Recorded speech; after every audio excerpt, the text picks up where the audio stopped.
สังกะสีอะไรถึกสังกะสีแม่นแหละมุ้งสังกะสีบ่แม่นไปเฮ็ดได้น่ะสิมุงแบบนั้นนั่นแหละยังบ่แลทางนี้บาดมือก่อนบาดมือก่อนเดิมตาบาดมือเด้คมเลยพี่น้องไอ้น้ำนี่อยากกินอยู่เนาะแต่ข้าวนี่บ่อยากกินจักเทื่อแล้วข้าวมื้อนี้ฮะบ่ยังบ่ได้กินอยู่เลยแต่เช้าพุ่นนะแต่เช้าบ่กินตอนนี้ก็ยังบ่ได้กินเลยได้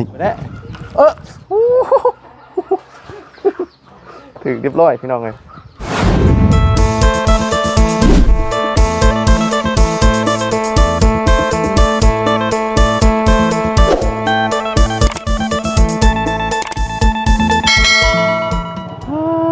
พี่น้องเลยอากาศร้อนอบอ้าวดีมื้อนี้เนาะจอดรถอยู่ใจกะพี่น้องเลยเนาะมันแดดแห้งพี่น้องเลยเนาะเอาพี่น้องเนาะมื้อนี้กะสิเข้าไปหาทั้งน้องน้อยพอขาขาดแม่ตาบอดก่อนพี่น้องเนาะมามื้อนั้นกับน้องน้อยเพิ่นบ่สบายเป็นจังไดดีเศร้าขึ้นได้บ่เนาะพี่น้องเนาะร้อนแดดจ้ำพี่น้องเอ้ยตอนเว้นนี่ป้อเนาะพี่น้องเอ้ยเนาะร้อนนี่เฮ็ดงานทำงานหรือว่าไปใช้ก็แล้วแต่พี่น้องเอ้ยเนาะมันอยากลำบากแน่เพราะว่ามันอยู่ยากเนาะเหือออกโทรศัพท์อย่างนี้ก็ร้อนขนาดพี่น้องเนาะถ่ายคลิปถ่ายอย่างนี้ก็เอาก่อนอื่นกราบสบายดีและสวัสดีพี่น้องกันเบิดสุขคนพบพ่อกันมื้อนี้เนาะการสิเข้าไปหาทั้งน้องน้อยเพิ่นก่อนบ่ฮู้ว่าเพิ่นอยู่เฮือนอยู่ซ่านหรือบ่พี่น้องเนาะเพื่อนเพิ่นอยู่เทิงพุ่นแหละแต่ว่าอาศัยโฮมหมักลำไยพอได้จอดรถจอดล่างเนาะมันร้อนแห้งพี่น้องมันบ่ไหวเลยนี่เนาะจอดรถอยู่บนใดนี่ฟ้าให้กว่าเตาอบเนาะมันร้อนแห้งพี่น้องเอ้ยต้องหาหลบคมแน่นี่เร่งจนว่าสุดเลยพี่น้องเอ้ยเนาะเพราะว่าอยากไปเติมน้ำยาใหม่เพราะอากาศเย็นม้อนจนสุดก็ยังเย็นเนาะเพราะว่าอาการร้อนเร่งจนสุดก็ยังร้อนพี่น้องเอ้ยไปพี่น้องจังเลยก็ไปหาทั้งน้องน้อยเพิ่นก่อนไปเบิ่งไปชมกันมื้อนี้อยู่เพื่อนอยู่ซ่านอยู่บ่เนาะไปพี่น้องไปพี่น้องเอ้ยแดดซับอยู่บ่เด้เนาะไปอยู่โอ้ยเพื่อนหลังนี้กำลังก่อนี่เนาะเป็นยังนั่นบาดถึงสังกะสีอะไรถึกสังกะสีแม่นแหละมุ้งสังกะสีบ่แม่นไปเฮ็ดได้น่ะสิมุงแบบนั้นนั่นแหละยังบ่แลทางนี้บาดมือก่อนบาดมือก่อนแม่นแหละป้าโดยสิเมื่ออันใส่ยาบ่สิมื้อเฮือนว่าสิมื้ออาบน้ำอาบน้ำว่าสิกินข้าวอยู่เฮือนนั่นแหละสังสีบาดมือโอ้ยเนาะมุงอันนี้เนี่ยพี่น้องเอ้ยเนาะเป็นมุงอันนี้เนี่ยสังสีบาดมือแล้วพี่น้องเอ้ยง่ายเพื่อนเพราะว่ามันเหลื่อมตาจักแน่เนาะเหลื่อมตาบาดมือเล่นคมเลยพี่น้องเนี่ยน้ำมุงเนาะสบายดีมั้งล่ะโดยห่อนได้นั่งอยู่เทิงบุญเนาะชกจิอบใช่เอาโดยเอาลูกเอาลานเทิงบุญเนาะลานลูกไปรับจ้างไปคนมันลูกไปรับจ้างไปขึ้นมันโดยลูกไผ่เอามาสิบ่ห่อนบ่เนาะนั่งน้ำกันกันใดกันสีฮักเลยพี่น้องเลยนั่งนี่ก็ตันมันทางได้เนาะยับมาพี่ลูกละพี่มาใกล้ๆมาเอาพี่มามาพี่สบายดีนะหนีบไม้กันเช้าแล้วว่าเป็นไข่ฮะเช้าแล้วมันไม่ได้เช้าเป็นไอมันไม่ได้กินข้าวกินเลยข้าวโดยโอ้โดยข้าวบ่แซ่บกินข้าวบ่แซ่บบ่แต่ว่าไข่นี่เช้าเลยเนาะ ไอนี่ธรรมดาพี่น้องเอ้ยไผก็ไอทั้งบ่ไล่บ่ยาวก็ไอแข่งขันอยู่ตอนคืนน่ะจักไผสิได้ที่หนึ่งเนาะ อึดคนไอตอนนี้น่ะไอนี่มีแต่กินน้ำมันแหละคอจังบ่แห้งเด้อ เลย ฮ้อนดีเนาะ ฮ้อน เพิ่นมุ่งสังกะสีอันนี้บ่อันบาดมือเพิ่นกินนี่ โดย โอ้ แล้วมึงจักสิบาดมือเรามือเลย โดย อ่า อ่า จับจักชีแม่จะได้จักชีตกใส่มือ โอ้มันตกมาเทิงเพิ่นบ่ล่ะ โดย เจ้าอยู่บ่กินนี่อยู่บ่เห็นอยู่บ่ตอนบาดมือ เลย เห็นอยู่ เลย อืมโดยเนาะเราบ่เห็นหุ่งเราก็ยังเอาหลานได้เลยพี่น้องเอ้ยเนาะ นางน้อยนี่บอกมันจะกินข้าว โดย นางน้อยนี่ โอ้เวลาอยากกินข้าวเนี่ยเจ้าบอกบ่ เลย โดยนางน้อยนี่จำได้อยู่พี่น้องเอ้ยเพราะว่าเห็นในคลิปบ่เตียงทองเพิ่นถ่ายตั้งแต่ไปขออยู่เชโนเนาะยังน้อยกว่านี้ โดย จะจื้อบ่ฮะ จี จะจื้อบ่เจ้ามีคนไปถ่ายเจ้าบ่ เลย เพราะว่า2 ปีแล้วนะพี่น้องเอ้ยเนาะเพิ่นไปกับแม่กับพ่อเนาะอยู่หม่องกันแล้วอันเป็นเฮ็ดร้านกาแฟตอนนี้เด้เนาะ2 ปีแล้วล่ะตอนนั้นเพิ่นยังน้อยกว่านี้นึงเนาะมันร้อนแฮงดีเนาะนั่งอยู่เทิงนี่เนาะพากันกินข้าวกินน้ำน่ะบ่ตุ กินแล้ว กินแล้วเนาะ กินก็มีไหวนั่นแหละกินไม่ไหวลูกตอนนั้นไม่ไหวกงปลา โดยเอาอีหล่าป้ามานั่งลุมพี่ป้ามันจังบ่ฮ้อนป้า อายป่ะ ไปมันฮ้อนแฮงพี่น้องเอ้ยคือเข้าตาตอนนี้ตัวฮ้อนดีๆเด้มานั่งลุมพี่มาอันนี้มุงแล้วเนาะตั้งแต่4 บาทมือเราเลยมือเลยพี่น้องเอ้ยเนาะมาใกล้ๆอีกทียังเป็นไออยู่ติ เลย กินข้าวบ่หลายบ่ เลย เป็นหยังคือกินหน่อยแท้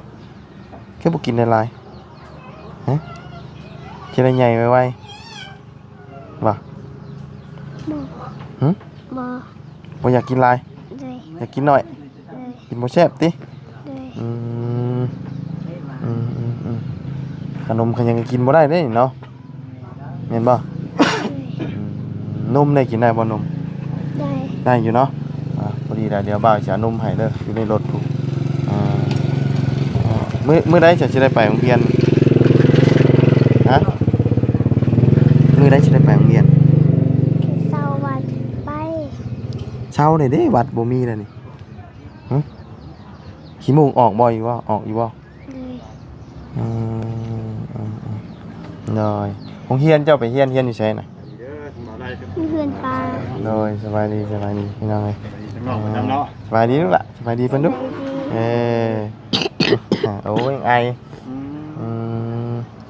มาเป็นไอ้กระเพาะพี่น้อง กินน้ำเด้อกินน้ำหลายๆเด้อกินน้ำเนาะอาการร้อนที่กินน้ำอันนี้แต่ก็กินน้ำอุ่นบ่กินน้ำเย็นเด้อ เลย กินน้ำเย็นนะมันยังเฮ็ดให้ไอนานเช้าเนาะใช้โรงเรียนจะไปเรียนอยู่ไส เพื่อนปลา ทางใดนะ อยู่บนพลังอยู่พุ่น ฮะ อยู่ไกล อยู่ไกลบ่ เลย เอาคำเจ้าไปเรียนน่ะเจ้าบ่ได้มาบ่นอนพุ่นเลยบ่ เลย คำมาได้มาวันหยังน่ะวันเสาร์อาทิตย์สิบ่ มันสุก วันศุกร์ เลย โอ้มาตอนแรกวันศุกร์ เลย เสาร์อาทิตย์นี่มันอยู่พี่เนาะเสาร์อาทิตย์นี่มันมาอยู่น้ำพรแม่นะ อันนี้เพิ่นกำลังมุงใหม่เนาะเนาะแต่ว่าเพิ่นเมื่อพักกินข้าวแล้วกินทางนั้นอ้ายเพิ่นสังกะสีเพิ่นไปมุงเนี่ยยังเหลือตกแผ่นเดียวตกถึกมือเราบาดจนว่านิ้วจนสิขาดเลยพี่น้องเพิ่นห่อเนาะนิ้วก้อย โอ้ที่ช่างต่อเติมบ้านนี่บ่ ก็อันนี้สิเอายังปูจะตู้ จะเอาหยังปูอันนี้ บ่มีแนวปูลูกอ่ะ บ่มีน้ำปู โดยบ่มีแนวปูอ่ะ ต้องหาอันไม่พะว่านเนาะเฮ็ดอันว่าพาเอาเนาะมันบ่มีเด้ สภาพนี่เนาะ นี่สิเฮ็ดอันว่าหม่องนอนลูกไผ่เนาะกับลูกชายอันนี้นะแยกนอนอยู่นี้แต่ก็ยังดีเรายังมีไฟฟ้าใช้เนาะเนี่ยเราก็ไปใช้บ่ได้เนาะทั้งสองเลย ก็เราเป็นยังไงนะ ถึกระเบิด ระเบิด ตั้งแต่สมัยสงครามพุ่นแหละแต่ข้างนี่ได้ศัตรูมันเป็นจังซั่นนี่นะข้างตัวนี้อ่ะ แล้วขากด บ่ข้างตัวนี้เด้ ข้างที่มันเงาะมันจะมันกดคือการมันจะกดดอกมันเบิ่งนี่เงาะซื้อ อันเงาะนี่ถึกระเบิดคือกันบ่ คือการก็เบิ่งนั่นกดนั่น สองข้างเลยเนาะข้างหนึงบัดกุดข้างหนึงบัดเงาะหักเนาะ รอดได้ยามบุญวิทย์เนาะ เมียเราน่ะตายเนาะเมียอันว่า เมียกกเราเมียทำอิฐแล้วนะตายคาที่เนาะ ทำไมนั่นเป็นทั้งประตูเป็นทหารมันบ่เพื่อเป็น เราได้เป็นทหาร ไปนี่แหละไปให้ไปชวนนี่แหละเนาะ ไปสวนให้สวน คือระเบิดคู่มือนี่แหละอันที่ว่าเพิ่นยังหาเก็บกู้อยู่คู่มือนี่แหละ เนาะเก็บกู้ระเบิดเนาะ เพราะว่าเฮาไปไทยไปยังอันนั้นมันไปจำน่ะมันก็แตกตุ้มใช่นะหลายทั้งนี้น่ะถึงระเบิดนะพี่น้องเนาะ มันติดสายแดดเนาะ ตำระเบิดเนาะเนี่ยหลักอะไร ของเราคนที่เป็นไข่ยังทันเช้าเนาะยังเขาเช็คอยู่วันนี้บ่ได้ไปเพี้ยนมื้อเนาะ เฮ้ย เมื่อยบ่ยืนนั่งลงกับเมื่อยกันนั่งนี่นั่งอยากกินยังไง อยากกินนม ฮะ อยากกินนม อยากกินนมบ่ เลย การกินนมนี่กินได้แซ่บเนาะ เลย ข้าวนี่บ่อยากเนาะ เลย กินนมนี่กินได้หลายอยู่บ่ เลย เอาเดี๋ยวบ่าวมาให้ไปเอาน้ำรดบ่าวเลยจังหน่อยเนาะ เลย ข้าวนี่บ่อยากเลยติ เลย น้ำได้จ้ะ น้ำยาง น้ำอยากอยู่บ่ เลย เลยน้ำนี่อยากกินอยู่เนาะแต่ข้าวนี่บ่อยากกินจักเทื่อแล้วข้าวมื้อนี่ฮะ บอ ยังบ่ได้กินอยู่ เลย แต่เช้าพุ่นนะ แต่สาวบกิน ตอนนี้ก็ยังบ่ได้กิน เลย ได้ กินข้าวเปียก เอากินข้าวเปียก เลย ข้าวเปียกเป็นต้มเป็นเส้นหรือว่าเป็นข้าว เป็นเส้น เป็นเส้น เลย ไปชื่ออยู่ใช้นะ ซื้ออยู่ตลาด ตลาดปุ๊ใช้โปนปุ๊ บอ ใช้ มันดัง บ้านดง เลย โดยไกลเติบได้เจ้าไปกับแพนน่ะ ไปน้ำรถอาย ไปน้ำรถอ้าย เลย กะเทเศร้าพุ่นเนาะ เลย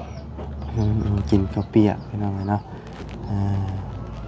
ข้าวนี่กินบ่ได้ก็คือมันเฮาเจ็บคอเนาะเราต้องกินอันนั้นแบบอุ่นๆเนาะอากาศมันร้อนซ้ำเนาะขาดโรงเรียนจักมื้อแล้วนี่ ได้แต่2 มือ 3 มือ ตั้งแต่เป็นไข้เป็นไอมันบ่ได้ไปเลยเนาะ เลย เช้าเจ็บคอมื้อใดจังไปเช้าเป็นไอนี่เนาะ เลย ให้มันไปคำบ่เช้าแม่นบ่ได้ไปเลย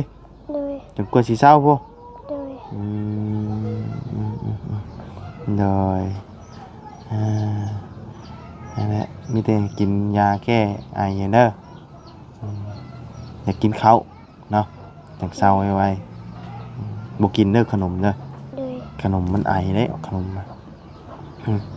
มันยังไอตื่มเด้นะ อันทางนอกมันชื่อเพิ่นได้นี่ทางตำรวจยังบ่ได้ฮู้เลย น้องหลาน้อยบ่แม่นบ่ลูก เลย ชื่อแท้ชื่อจังนะแม่จะบอกอยู่มื้อน่ะ นางอ่อนตาน างอ่อนตา เลย อ่อนตาชื่อน้องอ่อนตาพี่น้องเนาะชื่อแท้อันนี้ชื่อน้องหลานน้อยหรือนางน้อยนี่เอิ้นเล่นๆนี่แหละเนาะ แต่ว่าชื่อแท้น่ะส่วนหลายเพิ่นบ่ได้ค่อยเอิ้นกันเนาะทั้งอันน่ะอ้ายกับพี่นางนี่แม่นไปขึ้นมันเนาะเวลาหลานจะกินข้าวเจ้าบอกแม่ว่าใดๆนะอันหลานอยู่เทิงนะผู้น้อยนะ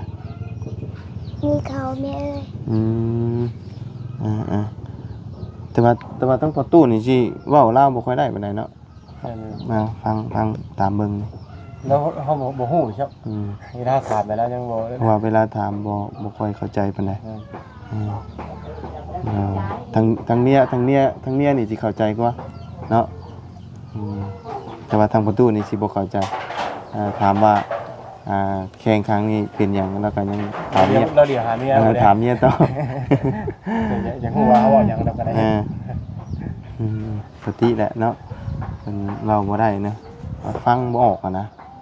ชวนหลายคืออันนี้นี่เป็นเว้าได้ยากได้เล็กน้อยซำนี้สิเว้าลาวได้ก็เขาเฮียนแน่ๆเนาะ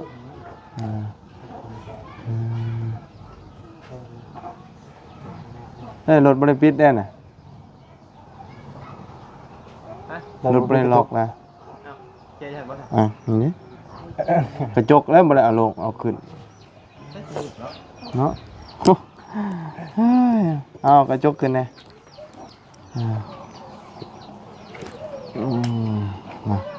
มันฮ้อนฮ้อนแฮงFC เพิ่นก็โอ้เนาะเฮ็ดอันน่ะห้องน้ำให้น้องเพิ่นแน่น่ะโอ้ห้องน้ำอันตราย ของน้ำมันบ่น่ะ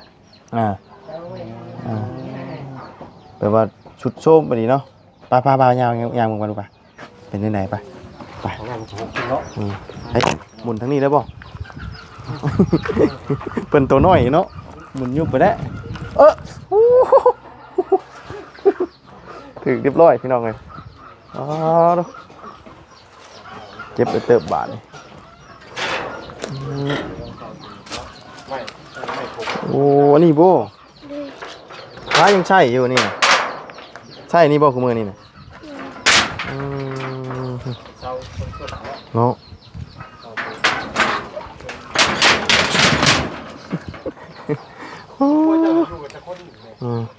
แบบอันนี้ดิอันนี้เนาะอันนี้มันเป็นคุดไม้นี่แต่ว่ามันบ่มีอย่างเลยเนาะมีแต่คุดไว้ซื่อคุดทอไว้หมักลำไยจนออกอีกป้าสาระป้าไปเอาอันน่ะนุ่มกับบ่าวปะปูระวังเหยียบด้วยปูว่าน่ะครับเอาลุงนวดไม้เจ้านี่เอาช่วยตกอันนี้อีกเนาะ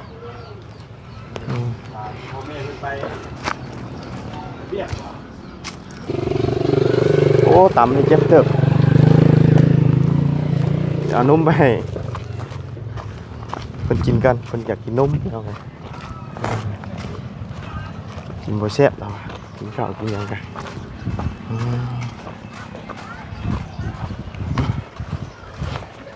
ฮอนแดดป่ะ ด้วย หนาวกับฮ้อนนี่เอาอันไหนฮะ เอาหนาว เอาหนาวป่ะ ด้วย เป็นได้คือเอาหนาวอยู่ยากป่ะ ด้วย มันฮ้อนอยู่ยากเนาะ ด้วย อยู่ยากเอ้ยพี่หานมก่อนอึ๊บโอ้ถุงยางกับปิวไปแล้วอันนี้เนาะถุงยางปิวไปแล้วเอาละอ่ะ ใจเด้อ ฮ้อนได้นมนี่ไม่ได้เย็นนะ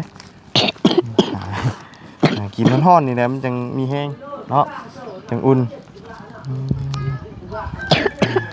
ไออยู่มาเยี่ยมมายามเพิ่นพี่น้องเนาะโอ้เป็นตามบรรดาอันเจ็บเติบเมื่อกี้นี่โอ้ยเป็นกระติบทะเลเนี่ยอันนี้ก็ได้ใช่ตายช่ำมาจักทุกวันเดียวตายช่ำเอาใช้ว่าอะไรขึ้นอยู่บ่ ตายแล้วครับ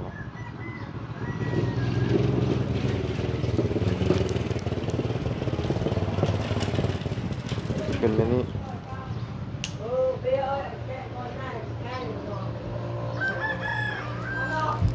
บ่ได้นะ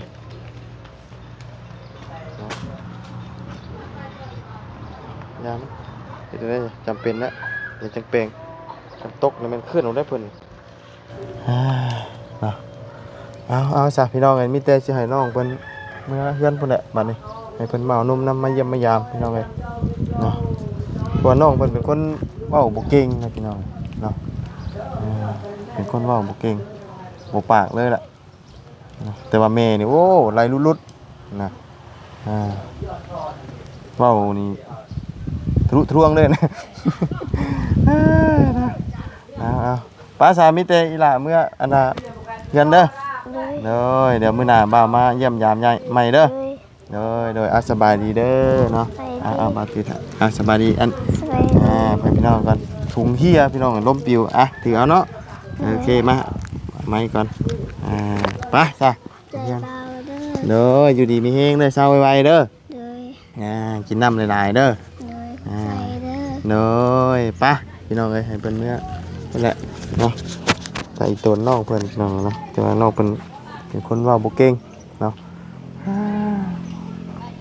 เป็นไอถ้าเศร้าไอเพิ่นน่ะจังสิได้ไปโรงเรียนเนาะคำว่าไปเรียนแล้วก็แม่นวันศุกร์เพิ่นได้สิได้มาเนาะตอนแรกวันศุกร์เสาร์อาทิตย์อยู่พี่จันทร์น่ะแม่นไปพุ่นน่ะแม่นบ่ได้มาเนาะป้าสาวพี่น้องฮ้อนแดดหลายพี่น้องเอ้ยหาซื้อน้ำซื้อในกินก่อนบ่ไหวแล้วคืออะไรไข้ย่อยเนาะพบเจอกันใหม่พี่น้องเอ้ยมาเยี่ยมมายามเนาะถามข่าวเนาะถือว่าอาการดีขึ้นแล้วเรื่องไข้เนาะเหลือแต่ไอเนาะไปพบเจอกันใหม่ขอบคุณไปพี่น้อง FC เด้อที่เขาติดตามแล้วก็คอยให้กำลังใจโดยตลอดมาเนาะสำหรับวันนี้ไปก่อนพี่น้องเพื่อข่าวตาจนเสียบเลย